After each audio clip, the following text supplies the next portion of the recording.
কোনো দল নাই। এই যে হলফনামা যারা দিয়েছেন, আমি যদি ভুল, আমার আশা করি আমার ভুল হবে না, একটি হলফনামাও সঠিক তথ্য দেয়নি কোনো প্রার্থী, একজনও না। যেমন হান্নান মাসুদ ব্যবসায়ী, হান্নান সেদিন ঢাকা বিশ্ববিদ্যালয়ের ছাত্র ছিলেন, তিনি ব্যবসা শুরু করেন কবে আমরা কিন্তু জানি না। তিনি নাকি পাজারো জিপে চলেন, যে নানা কথা শুনি এরকম। যে বিশেষ করে আরেকটা জিনিস খুব, যেটা মাসুদ ভাই বললেন, যে সবাই খুব কম আয় দেখিয়েছেন।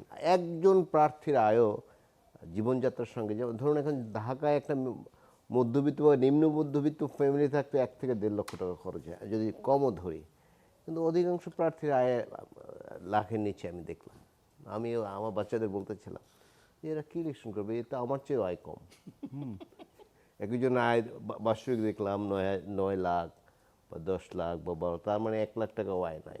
ডিজাইন, এলিগেন্স, বিউটি, সেরা পণ্য সবার জন্য। জেভিকো। কীভাবে চলবে?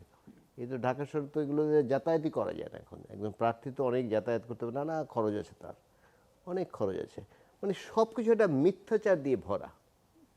আমি জানি না আমাদের রাজনীতিতে এই কালচারটি দীর্ঘদিন ধরে গড়ে উঠছে, কিন্তু এটি থেকে আমরা কোনোভাবেই মুক্তি পাই না।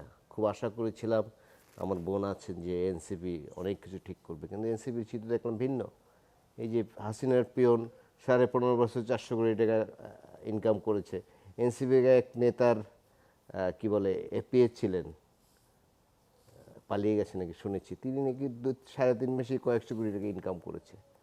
আর নিশ্চয়ই আপনিও শুনেছেন যে এরকম তো নানা অভিযোগ শুনি। আসলে আমরা হতাশ হতে চাই না, কিন্তু হতাশ হতে হয়। এবার আন্দোলনের পরে আমরা খুব আশাবাদী হয়েছিলাম যে এবার নতুন কিছু হবে। যেমন ধরুন 71-এ যে আমাদের প্রত্যাশা ছিল, স্বাধীনতার পর কিন্তু আমরা পাইনি। তারপর সর্বশেষ যদি 90-এর গণ আন্দোলনে ধরি, আমাদের যে প্রত্যাশা ছিল আমরা কিন্তু পাইনি। বাট এইবার আমাদের একটি আশা জন্ম নিয়েছিল যে এই ছেলেরা নতুন কিছু করবে। কিন্তু সবাই নানা কিছুতে জড়িয়ে গেল, আমরা দেখলাম। সেগুলো আমি স্টুডিওতে বলতে চাই না।